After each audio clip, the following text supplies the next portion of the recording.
ಬೆಳಗ್ಗೆ 5 ಗಂಟೆಗೆ ಎದ್ದು ಚಪಾತಿ ಮಾಡಕತ್ತಾರ ನೋಡ್ರಿ ನಮ್ಮ ಅತ್ತೆಯವರು. ಸೊ ಇವತ್ತು ಇಬ್ಬರು ಕೂಡಿ ಊರಿಗೆ ಹೋಗಾಕತ್ತೀವಿ. ಅವರೇ ತೋಲ್ಗಿಗೆ ಹೋಗತ್ತಾರ, ನಾನು ಗಂಧಿವಾಡಕ್ಕೆ ಹೋಗಾಕತ್ತಿದ್ದೀನಿ ಮಮ್ಮಿ ಕಡೆ. ಸೊ ಇಲ್ಲೇ ಮೊಳಕೆ ಕಾಳು ಪಲ್ಯನ ಒಗ್ಗರಣೆ ಹಾಕಿ ಕುದಿಯಾಕಿಟ್ಟೀನಿ. ಈಗ ರೆಡಿ ಹಾಕಿ ನಿಮ್ಗೆ ಸಿಗ್ತೇನೆ. ಸೊ ನೋಡ್ರಿ, ಈಗ ರೆಡಿ ಆಗೀನಿ. ಜಾಸ್ತಿ ಬ್ಲಾಗ್ ಮಾಡೋಕ್ಕಾಗಲಿಲ್ಲ, ಅರ್ಜೆಂಟಲ್ಲಿ ಬಂದುಬಿಟ್ಟೆ. ಸೊ ಮನೆಗೆ ಬಂದು ಚಹಾ ಕುಡಿದು ಕ್ಯಾಶ್ ಇವರು ಹೊರಟು ಹೋದರು. ಮಮ್ಮಿ ಊರಿಗೆ ಬಂದೀನಿ. ಸೊ ಈಗಷ್ಟೇ ಮಮ್ಮಿ ಊರಿಗೆ ಕೆಲ್ಸಕ್ಕೆ ಹೋದರು. ಸೊ ಈಗ ಸ್ವಲ್ಪ ನಾಷ್ಟ ಮಾಡ್ತೀನಂತ ಬರಬೇಕಾದ್ರೆ ನಾಷ್ಟನೇ ಮಾಡಲಿಲ್ಲ. ಸೊ ಚಹಾ ಅಷ್ಟೇ ಕುಡಿದು ಬಂದೀನಿ. ಈಗ ಸ್ವಲ್ಪ ಚಪಾತಿ ತೊಗೊಂಡು ಬಂದೀನಿ. ಅದನ್ನ ತಿಂದೆ ನಾಷ್ಟ ಮಾಡಿ ಚಹಾ ಕುಡಿತೀನಿ. ಸೊ ಬರೀ 15 ನಿಮಿಷನಾಗ ಬಂದೀನಿ ರೀ ನಾವು ಊರಿಗೆ.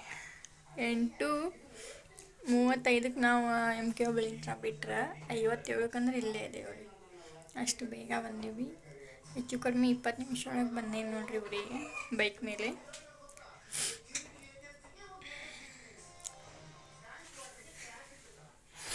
ಈಗ ನಾಷ್ಟ ಮಾಡಕತ್ತೀನಿ.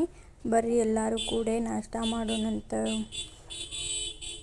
ನಾಷ್ಟ ಮಾಡಿ ನಿಮ್ಗೆ ಆಮೇಲೆ ಸಿಗ್ತೇನಂತ.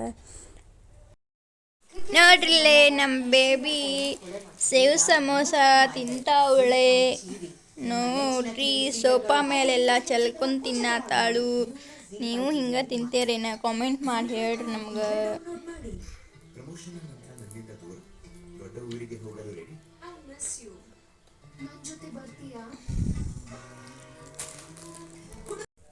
ನೋಡ್ರಿ, ಈಗ ನೈಟ್ ಊಟಕ್ಕೆ ಆಮ್ಲೆಟ್ ಮಾಡ್ಕೊಳಕತ್ತೀನಿ ಒಂದು.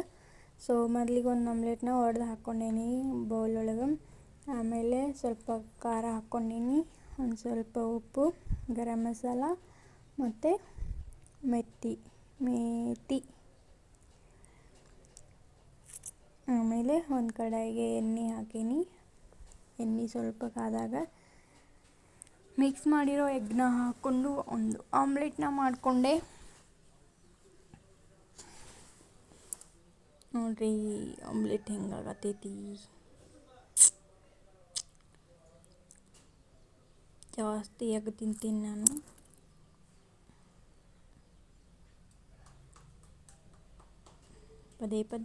ಪದೇ ಬೇಕಪ್ಪ ನಮಗೆ ಎಗ್ಗು.